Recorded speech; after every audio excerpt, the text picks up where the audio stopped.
Buenos días a todos. Un nuevo sábado. Es un placer estar compartiendo este ratito con todos vosotros.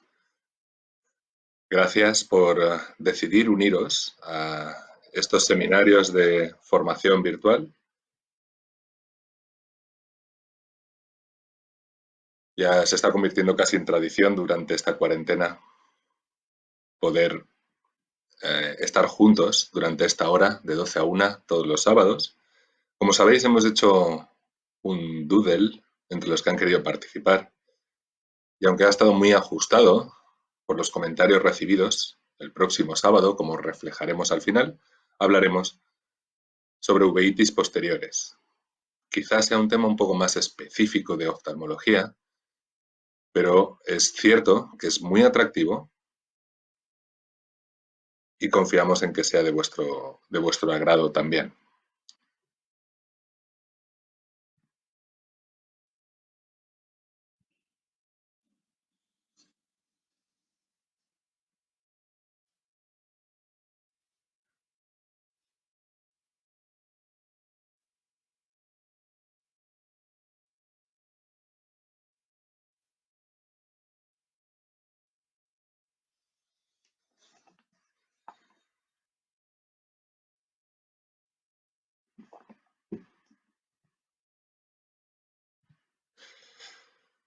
Pues vamos al ataque.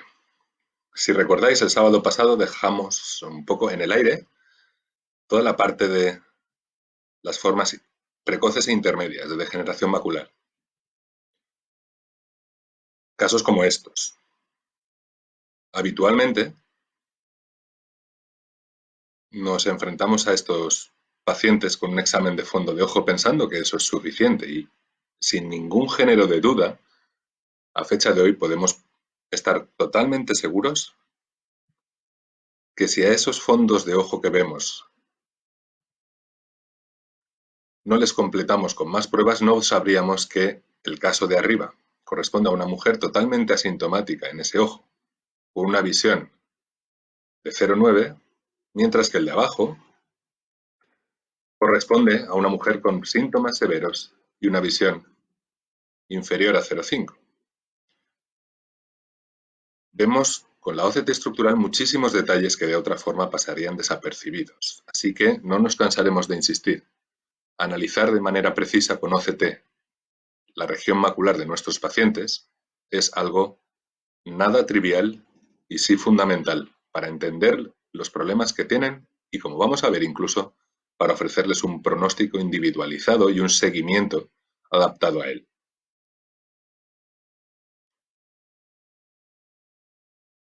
Cada vez conocemos más signos revelados a través de la OCT en pacientes con DMAE intermedia, y el propósito de los siguientes minutos es resumir un poco lo muchísimo que estamos conociendo gracias a los trabajos a nivel internacional sobre este ámbito. Cuando hablamos de degeneración macular en formas precoces o intermedias, nuevamente, esto es un hándicap, porque como sabéis, se basan en el examen de fondo de ojo y así se ha estado utilizando hasta ahora mismo. Centrémonos en las formas precoces e intermedias de la enfermedad. ¿Dónde situaríamos un paciente como este? Qué difícil sería extrapolar en pronóstico y en comportamiento esta OCT con lo que conocemos como forma intermedia de degeneración macular. O este otro. O este otro. Ninguno de estos pacientes se conforma con saber que tiene una forma intermedia de la enfermedad. Estamos viendo, detectando y siendo capaces de analizar muchísimos signos que no vemos en el fondo de ojo. Empecemos por lo más sencillo y lo más recientemente descrito. Las formas no exudativas neovasculares de degeneración macular. El otro día ya mencionamos que estos pacientes que presentan esa elevación irregular del epitelio pigmentario de la retina, para lo que empleamos el término SIRE, el acrónimo SIRE, de su nombre en inglés, tienen un riesgo muy elevado de progresar hacia formas avanzadas. Si además de la OCT estructural con este signo pudiéramos completar el estudio con una angio-OCT, en estos casos veríamos una extensa neovascularización ocupando la mácula de estos pacientes, que nunca han tenido signos exudativos. El grupo de Bascom-Palmer analizó, y luego entraremos más en detalle, el pronóstico de este tipo concreto de pacientes, esas formas neovasculares no exudativas.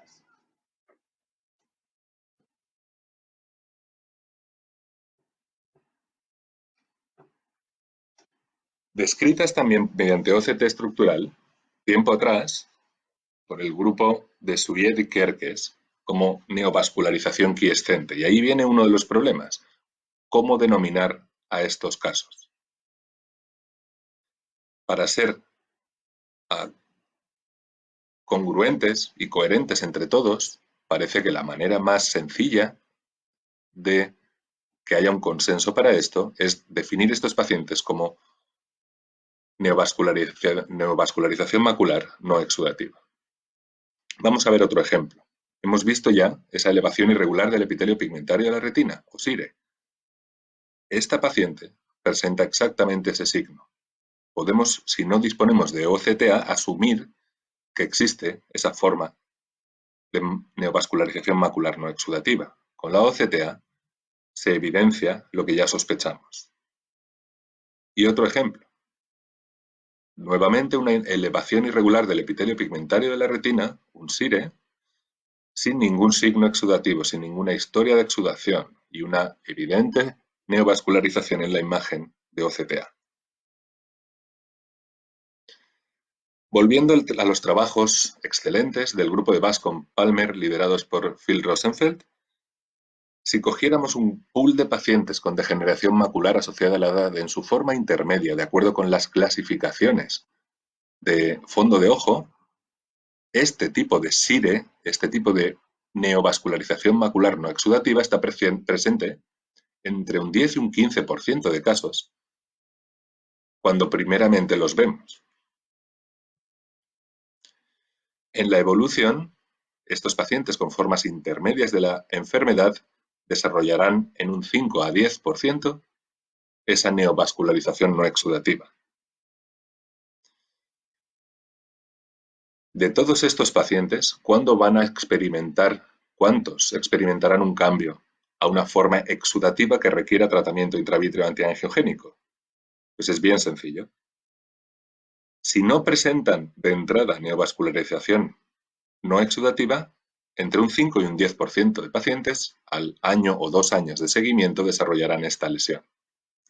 Si de entrada presentan una neovascularización macular no exudativa, fijaros que entre un 20 y un 35% de los pacientes van a experimentar signos de exudación y requerirán tratamiento intravítreo antiangiogénico. Así que, en pacientes con formas intermedias de enfermedad, el riesgo de desarrollar cambios exudativos es hasta 15 veces superior que aquellos pacientes con formas intermedias que no presentan neovascularización macular no exudativa. Yo creo que las cifras son muy claras y el concepto, obviamente, también. Mucho cuidado con ese SIRE, mucho cuidado con esa neovascularización no exudativa. Gráficamente lo veríamos de esta forma. Definitivamente, detectar la presencia de SIRE o neovascularización macular no exudativa en pacientes con formas intermedias de degeneración macular nos lleva a estar obligados a prestarles muchísima atención con un seguimiento muy corto, cada 2-3 meses, e iniciar el tratamiento antiangiogénico a la mayor brevedad en cuanto existen signos de exudación.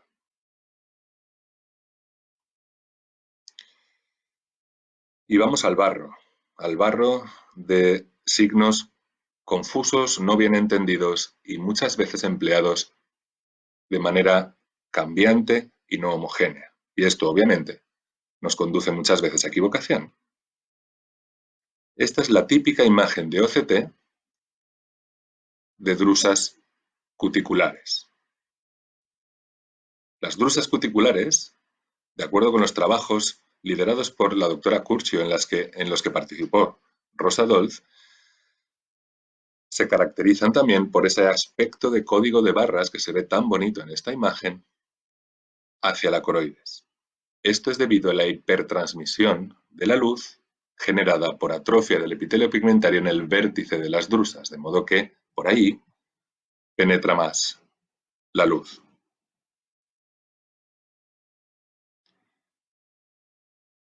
Otro tipo de depósitos. En este caso, vemos cómo los depósitos no están por debajo del epitelio pigmentario de la retina, sino que están encima del epitelio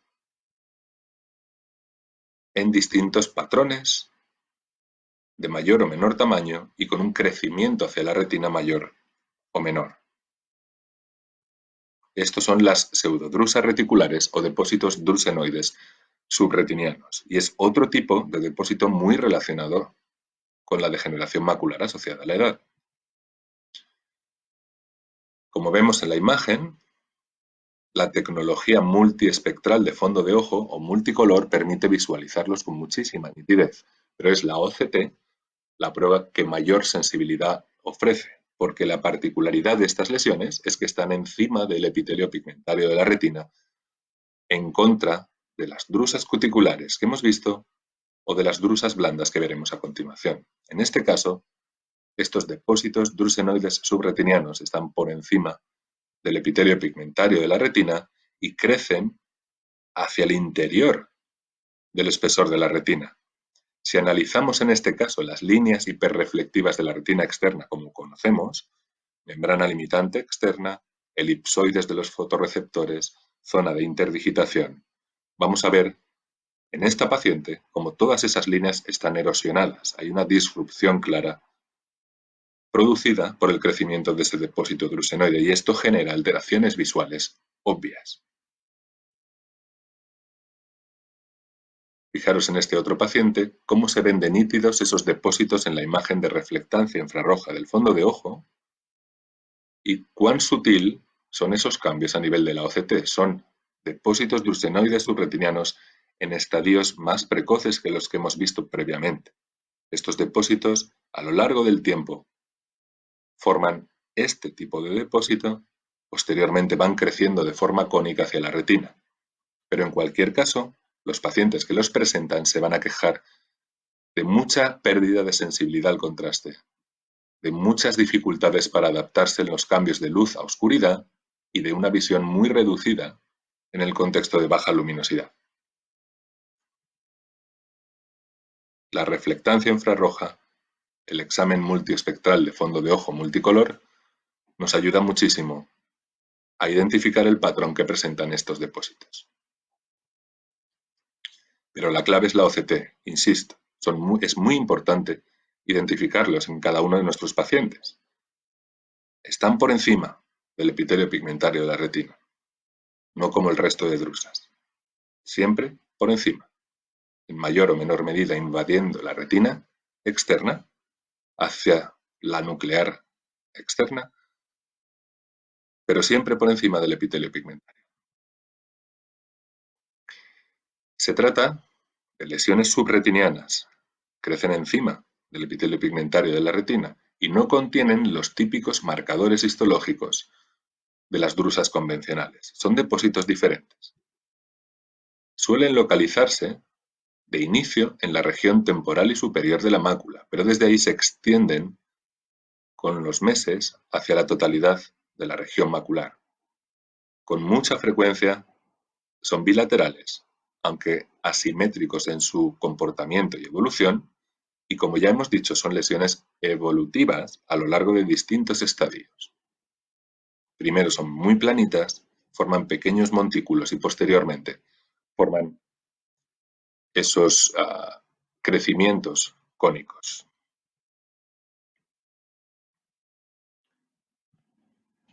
De manera esquemática, el doctor Spade y la doctora Curcio ya describieron esos estadios diferenciando un primer momento en el que apenas son evidentes, posteriormente se forman esos pequeños depósitos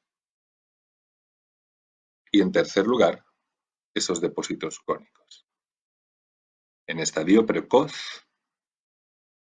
son muy poco evidentes, no pueden ser identificados con claridad en la OCT estructural, pero la reflectancia infrarroja en esos casos sí que va a ser de gran ayuda para ello. El hecho de que la retina externa esté alterada produce enormes alteraciones en la sensibilidad macular que se pueden analizar mediante microperimetría. Así que aunque no veamos atrofia, no veamos neovascularización, estos pacientes están malitos, se quejan y tienen razón de ello. Si identificamos este tipo de depósito, vamos a ser capaces de entender cuál es su problema. La presencia de ellos va a depender del estadio de la degeneración macular. Son infrecuentes en las formas más precoces, pero cuando vemos que el paciente tiene una DMAE neovascular, en casi la mitad de ellos, cuando esta neovascularización es de tipo 3, vamos a poder identificarlos. En las formas atróficas igualmente, con mucha frecuencia vamos a ver este tipo de depósitos, y su presencia está asociada al desarrollo de atrofia multilobular con un crecimiento muy acelerado respecto a los pacientes que no tienen depósitos drusenoides subretinianos. Se ve más en pacientes de género femenino, mayores, pueden asociarse a un desarrollo precoz de formas más avanzadas de degeneración macular y también eventualmente se ha asociado a formas de hipertensión arterial, sugiriendo el origen de la patología vascular como algo que podría subyacer en estos casos. Es incierta la asociación genética que conocemos respecto a la forma convencional de degeneración macular. Pero lo que sí que sabemos es que cuando el paciente tiene depósitos drusenoides subretinianos, su riesgo de avanzar a formas neovasculares o atróficas avanzadas de degeneración macular en 5 años es muy superior respecto a los pacientes que no los muestran. Además de las formas atróficas y neovasculares, por todo lo que hemos estado discutiendo, estos pacientes también pueden experimentar disrupciones de retina externa. Y esto se conoce, acordaros, como ORA, atrofia de retina externa, en función de la extensión que tiene. Si es una extensión extremadamente difusa y vemos una disrupción amplia de la retina externa, esto es lo que el doctor Spade propuso como una tercera forma de degeneración macular avanzada, que sería, junto con la atrófica y la neovascular, la atrofia difusa de retina externa.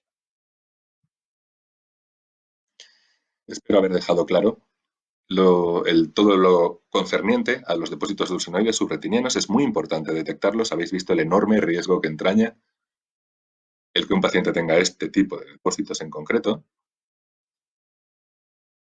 Así que cambiamos ahora a las drusas blandas, con ese aspecto característico, esos montículos de contenido heterogéneo, redondeados, de bordes nítidos, con ese ángulo de elevación característico. Estas drusas grandes, estas drusas blandas, se ven con mucha mayor facilidad en el examen de fondo de ojo. Y ya disponemos obviamente de correlaciones histopatológicas gracias al trabajo, entre otros, de nuestra queridísima Christine Curcio. Y esos estudios histopatológicos incluyen este tipo de lesión. Esto es una drusa de un contenido hiporreflectivo. Y en el tiempo, cuando el contenido de una drusa es hiporreflectivo, como veis, anuncia la evolución atrófica a ese nivel.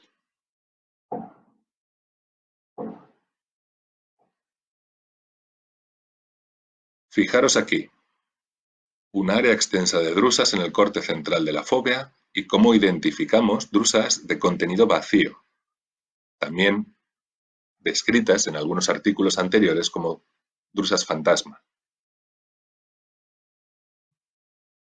Todas estas drusas hiporreflectivas o drusas fantasma expresan un riesgo muy elevado de progresión atrófica. En este punto vemos lo que sería una drusa de contenido normal, heterogéneo, drusas fantasma o drusas hiporreflectivas, porque la señal de la OCT es claramente reducida a ese nivel, y además que tenemos hacia la derecha un área de hipertransmisión de la señal que, como recordaréis, es altamente sugestivo y diagnóstico de RORA, atrofia completa del epitelio pigmentario de la retina y de la retina externa. La hipertransmisión hacia coroides de la señal tomográfica. Las drusas hiporreflectivas es otro dato que tenemos que analizar y registrar cuando evaluamos a nuestros pacientes. Aunque es controvertido, nuestro compañero el Dr. Monés, referente mundial en patología macular, describió una hipótesis y es que las drusas podían vaciarse hacia la retina de esta forma que veis en la imagen, lo que él describió como el Drusen-Uls.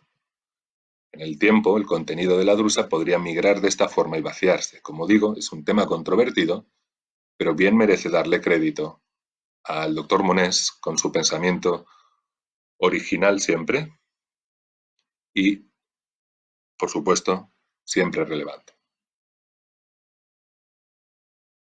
El grupo de Christine Curcio describe este tipo de drusas hiporreflectivas como drusas calcificadas, en base al examen multimodal y la correlación consiguiente histopatológica. En cualquier caso, el mensaje es que cuando vemos drusas hiporreflectivas no da igual. Es importante reconocerlas porque predicen una evolución atrófica inminente. De manera similar a esto, todos esos puntitos blancos que vemos en el interior de la retina, esos focos hiperreflectivos intrarretinianos. Fijaros en la zona central como vemos múltiples focos hiperreflectivos intrarretinianos en una paciente que tiene, fijaros en la imagen de reflectancia infrarroja, muchos depósitos drusenoides subretinianos. Volvemos a la OCT. Ya estamos viendo hipertransmisión de la señal. Ya se insinúa el desarrollo de atrofia del epitelio pigmentario, RORA, pero vemos muchísimos focos hiperreflectivos intrarretinianos. Y en el seguimiento, a pocos meses, vemos como la evolución hacia la atrofia ha sido realmente franca y severa.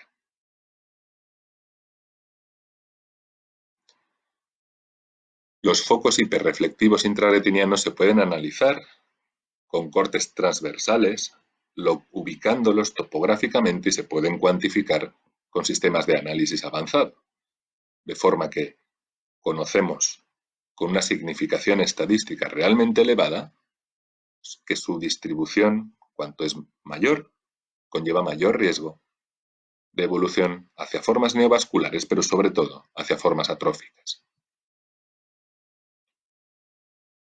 Los distintos parámetros analizados en este estudio mostraron que, desde luego, la atrofia es un signo que va a desarrollarse en los pacientes con este tipo de focos hiperreflectivos intrarretinianos.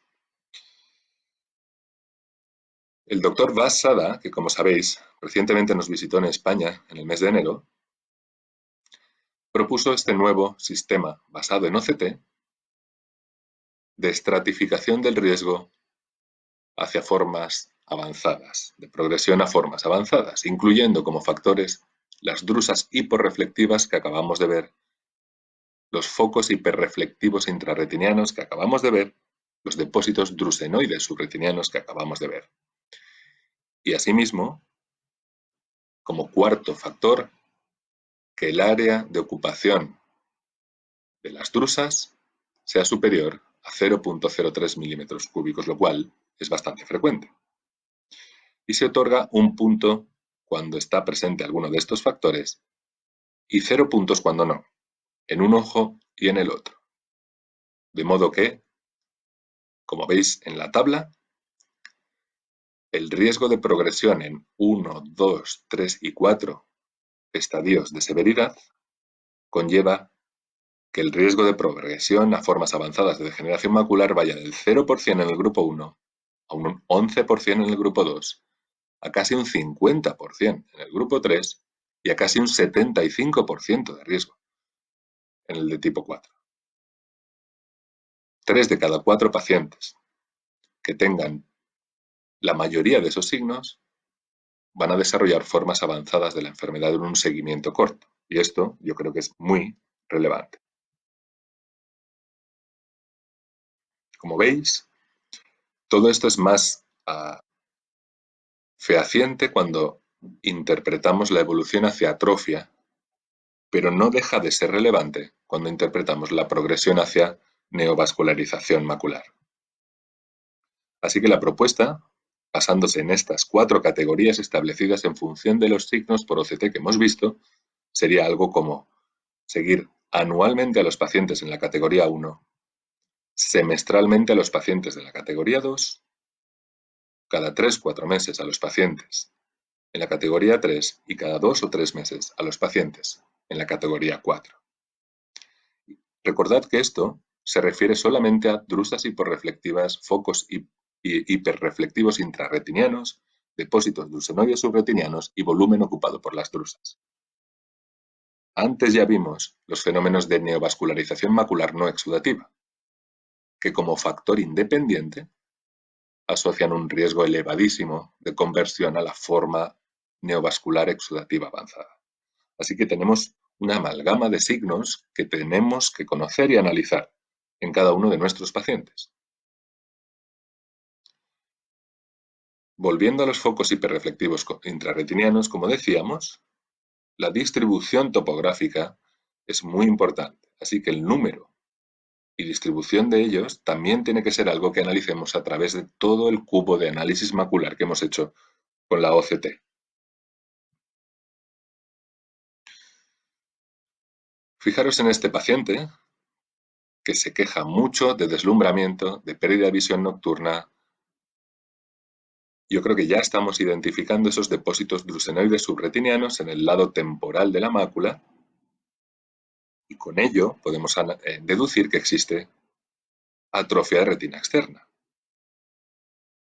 En distintos puntos, multifocal, pero eso justifica y condiciona la visión del paciente. De manera más clara, vamos a ver este otro ejemplo, de un paciente que no tiene atrofia del epitelio pigmentario de la retina, no tiene RORA, que no tiene neovascularización macular de ningún tipo, pero tiene una pérdida severa de visión. Fijaros en la retina externa, como hay una disrupción de todas las líneas, absolutamente difusa. Acordaros de antes. La atrofia difusa de retina externa descrita por el Dr. Spade podría constituir una tercera forma de degeneración macular asociada a la edad avanzada, por la enorme impotencia funcional que esa disrupción tan grave de toda la retina externa produce en la función visual de los pacientes. Es más frecuente en presencia de depósitos drusenoides subretinianos. Cuando veamos una atrofia difusa de retina externa, en un periodo de seguimiento relativamente corto de menos de 3 años, casi la mitad pueden desarrollar neovascularización macular, requiriendo tratamiento intravítreo antiangiogénico urgente. Así que es muy relevante también ver la disrupción de la retina externa, la atrofia de la retina externa en pacientes con degeneración macular. Seguro que viendo estos fondos de ojo de esta paciente, muchos pensaríamos que la paciente obviamente es miope. Pero esto es una paciente de 82 años que no es miope, nunca ha sido miope, y lo que presenta es teselación del fondo de ojo por la atrofia coroidea. Si os fijáis en el lado temporal de la mácula vemos el típico aspecto de los depósitos drusenoides subretinianos. Si miramos en la OCT, efectivamente confirmamos la presencia de depósitos drusenoides subretinianos perfectamente visibles en el examen multiespectral multicolor de fondo de ojo, pero fijaros en la coroides. La coroides es tremendamente fina en una paciente que no es miope, más en un ojo que en el otro, pero en ambos existe una atrofia coroidea, que es la que otorga ese aspecto peculiar del fondo de ojo. La autofluorescencia no muestra atrofia del epitelio pigmentario. Todo este examen es el característico de lo que el Dr. Spade definió como atrofia coroidea relacionada con la edad, o ARCA, definido como un grosor coroideo menor de 125 micras, es decir, coroides muy finitas en pacientes que no son miopes, como hemos visto en las OCTs. Y esto obviamente es importante porque asocia un impacto funcional importante en los pacientes, pero además es muy importante por la enorme frecuencia de asociación con glaucoma, incluso glaucoma normotensivo. Hasta un tercio de pacientes con atrofia coroidea relacionada con la edad puede presentar glaucoma. Cuando veamos atrofia coroidea relacionada con la edad, ARCA, asociado a atrofia peripapilar, no vale solo con tomar la tensión ocular a los pacientes. Hay que hacer OCT y hay que examinar mediante campo visual el estado del nervio óptico de estos pacientes. Recordad, como vimos la semana pasada, que de acuerdo con el consenso internacional que existe, hablar de atrofia de retina externa supone, como hemos visto en los casos previos, de una disrupción de la retina externa, incluyendo membrana limitante externa, elipsoides de los fotorreceptores y zona de interdigitación. Avanzamos hacia otros dos tipos de depósitos frecuentes y muy relevantes que no hemos mencionado hasta ahora y que tenemos que identificar. El primero de ellos es este, característico de las lesiones viteliformes adquiridas. Es una descripción morfológica, como sabéis, deriva del griego vitelos, de yema de huevo, porque estos pacientes en el fondo de ojo muestran una lesión amarillenta anaranjada, como si fuera la yema de huevo, pero no tiene nada que ver con la enfermedad de Best y no tiene nada que ver con la distrofia foveomacular viteliforme del adulto. Es una enfermedad no hereditaria, distinta de estas entidades distróficas. Se asocia a problemas de retina enferma, a problemas de metabolismo del epitelio pigmentario de la retina. De acuerdo con los estudios de epidemiología que se han hecho a este respecto, es propio de pacientes mayores de 70 años. Algo más frecuente en el género femenino. Y esto es como característicamente podemos verlo en el examen de fondo de ojo. Se trata de depósitos de lipofuscina. En consecuencia, si hiciéramos una autofluorescencia de fondo de ojo, veríamos hiperautofluorescentes esos depósitos, esas lesiones viteliformes adquiridas. Hay un truco para los que dispongáis de ello, y es que si puedes realizar una fotografía, una retinografía con el filtro azul, las lesiones viteliformes de manera característica desaparecen, como estáis viendo en la imagen. Esto sería la autofluorescencia. Si hacemos una fotografía con filtro azul simple, la lesión viteliforme desaparece. Vemos otro ejemplo de esa yema de huevo, de esa lesión viteliforme adquirida en un paciente con múltiples drusas, y al hacer la fotografía con el filtro azul, estas lesiones desaparecen. Pero de nuevo, la OCT adquiere un papel esencial, porque la morfología que las lesiones viteliformes adquiridas tienen es absolutamente específica. Vamos a analizar lo que vemos en estas OCTs. Vemos que la membrana limitante externa está íntegra por encima de esa lesión, que la región de elipsoides de los fotorreceptores forma el techo de la lesión, que vemos una lesión de contenido hiperreflectivo cuyo suelo lo forman esos gránulos, esa hiperplasia de la línea del epitelio pigmentario de la retina. Así que el suelo es el epitelio pigmentario, el techo son los elipsoides de los fotorreceptores y el contenido se ve así hiperreflectivo. Ese es el característico aspecto de una lesión viteliforme adquirida. De manera independiente, las lesiones viteliformes adquiridas asocian un riesgo mayor. ¿Por qué? Porque pueden o bien evolucionar hacia un colapso con atrofia severa de la retina externa y eventualmente también del epitelio pigmentario, o también pueden evolucionar hacia una neovascularización macular. Así que tenemos que vigilar a estos pacientes durante toda su vida que pueden desarrollar esas complicaciones. No es un depósito benigno. Las lesiones viteliformes adquiridas tienen complicaciones de manera frecuente. Pierden visión de manera significativa. Hasta un tercio de ellas experimentan cambios hacia colapso y atrofia, como hemos visto, y aunque menos frecuente, 1 de cada 10 va a desarrollar una neovascularización coroidea que sí que requiera tratamiento intravítreo. Así que no son depósitos que deban pasar desapercibidos. No podemos tratarlos ni manejarlos de ninguna manera, pero es importante reconocerlos y establecer el seguimiento de los pacientes en base a su presencia. El otro depósito que queríamos presentaros es este. Hemos visto antes las drusas blandas. Si pensáis en juntar muchas y hacer este tipo de lesión, entenderéis el aspecto que vemos de un desprendimiento drusenoide del epitelio pigmentario de la retina. Las drusas coalescen y forman estos depósitos. Y el problema de estos depósitos nuevamente es el mismo, que pueden evolucionar hacia el colapso y atrofia.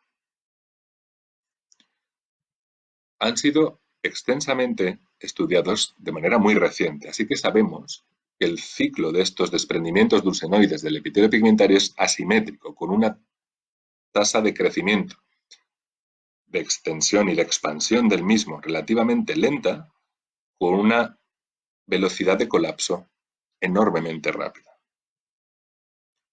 Cuando veamos focos hiperreflectivos intrarretinianos, ya lo hemos estudiado antes, y lesiones vitiliformes adquiridas sobre el desprendimiento drusenoide del epitelio pigmentario, las acabamos de ver, son factores que predicen la evolución hacia el colapso.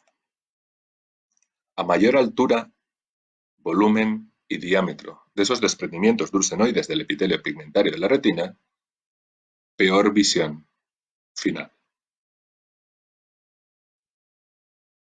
Gráficamente, la biogénesis del desprendimiento drusenoide tiene una curva algo más aplanada, pero el colapso, como veis, en torno a 10 meses de seguimiento, conlleva a una atrofia severa de la retina externa y del epitelio pigmentario. La forma en la que se define el desprendimiento drusenoide del epitelio pigmentario de la retina es realmente controvertida y encontraréis varias. Pero, por ejemplo, en este artículo establecen que un diámetro de confluencia de drusas mayor a 433 micras es lo que ellos estiman conveniente para definir un desprendimiento drusenoide del epitelio pigmentario de la retina. Evidente, como hemos sabido y hemos visto, su presencia conlleva un mayor riesgo de progresión hacia formas avanzadas. Una progresión que el estudio AREDS cifra en casi un 70% de casos a los 5 años de seguimiento, con un enorme riesgo de pérdida de visión. De manera gráfica podemos ver aquí cuál es la evolución hacia atrofia, cuál es la evolución hacia neovascularización en pacientes con desprendimientos drusenoides del epitelio pigmentario de la retina dentro del estudio AREDS, como sabéis, extensísimo y archiconocido por todos. Pero fijaros en el cambio medio en la agudeza visual, en esa pérdida severa progresiva que acaba siendo enorme en la visión de aquellos pacientes que presentan un desprendimiento drusenoide del epitelio pigmentario de la retina. El impacto sobre la visión será mayor cuando dentro de ese ciclo de biogénesis que hemos visto, el desprendimiento colapse y produzca atrofia. El uso de OCTA en estos pacientes es muy importante para poder determinar si existe o no neovascularización asociada, porque muchas veces estamos viendo casos muy ilustrativos, casos muy claros, pero no siempre en la práctica clínica son así. Así que si disponemos de OCTA tenemos que rastrear perfectamente tanto los desprendimientos drusenoides del epitelio pigmentario de la retina como las lesiones viteliformes adquiridas que hemos visto previamente. Y ya para ir terminando, una posible propuesta sería esta. Hemos visto neovascularización macular no exudativa, drusas cuticulares, que pueden estar presentes en pacientes con DMAE, pero que no implican degeneración macular. Cuidado, podemos ver pacientes con 20, 30 años que tengan drusas cuticulares y es un error enorme decirles que tienen una degeneración macular asociada a la edad, que por definición ocupa a pacientes mayores de 50. Cuidado con las drusas cuticulares, que no son específicas de la degeneración macular asociada a la edad. Hemos visto drusas reticulares o depósitos drusenoides subretinianos, hemos visto drusas blandas, drusas hiporreflectivas, focos hiperreflectivos intrarretinianos, atrofia coroidea relacionada con la edad, lesiones viteliformes adquiridas y desprendimientos drusenoides del epitelio pigmentario. Y asimismo, hemos visto que la atrofia difusa de retina externa es algo que puede limitar mucho la función visual de nuestros pacientes.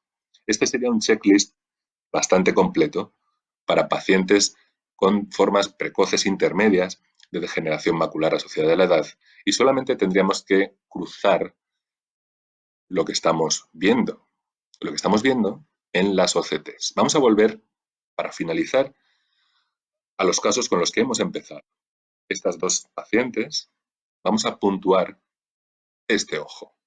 No vale con una OCT, no vale con una única imagen de OCT estructural, quiero decir, vale con esto, analizando la totalidad de la mácula. Fijaros, por favor, que vamos a hacer juntos el checklist de este ojo en concreto. A continuación, es una paciente con una degeneración macular asociada a la edad en forma intermedia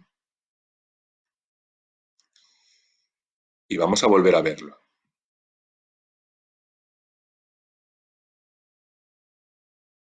Despacito, para que vayáis pensando lo que vamos a poner como presente o ausente en el checklist a continuación. Fijaros en el grosor coroideo, en el tipo de drusa que hay presente, si hay focos hiperreflectivos intrarretinianos, si veis alguna drusa hiporreflectiva, todo eso hay que contemplarlo y puntuarlo. ¿De acuerdo? Vale. Yo creo que estaremos de acuerdo en que hemos visto alguna drusa cuticular, algún depósito drusenoide subretiniano o drusa reticular y, por supuesto, hemos visto muchas drusas blandas. Asimismo, en determinadas regiones hemos visto focos hiperreflectivos intrarretinianos. La paciente no tiene una neovascularización macular no exudativa, no hemos visto drusas hiporreflectivas, la paciente tenía un grosor coroideo normal, no hemos visto lesiones viteliformes, no hemos visto desprendimientos drusenoides del epitelio pigmentario ni atrofia de retina externa.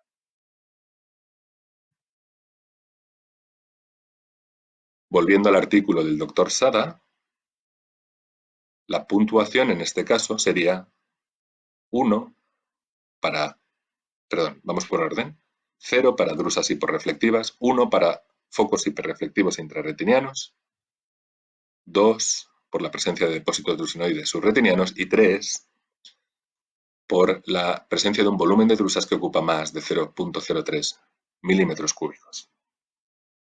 Le daríamos un 3. ¿Cierto? Vamos a ver el otro caso. Vamos a analizarlo de la misma manera. Recordad que esta paciente tiene una visión de 20/50 y se queja muchísimo de mala calidad de visión. Estamos viendo la OCT, grosor coroideo, tipo de depósitos, si hay focos hiperreflectivos intrarretinianos o no, si hay drusas hiporreflectivas, vamos a verlo todo. ¿Vale? Y vamos a pasar a hacer el checklist. Es la única manera de asegurarnos que hemos prestado atención a todo. Entonces, en mi opinión, en esta paciente, vamos a verlo por última vez para que nadie se queje, vemos drusas cuticulares, depósitos drusenoides subretinianos o drusas reticulares. Hemos visto drusas hiporreflectivas y focos hiperreflectivos intrarretinianos. Y hemos visto también cambios atróficos a nivel de la retina externa, pero no hemos visto neovascularización no exudativa. Esta paciente no tiene drusas blandas grandes, no tiene atrofia coroidea relacionada con la edad porque el grosor coroideo era normal, no hemos visto lesiones viteliformes ni desprendimientos drusenoides del epitelio pigmentario.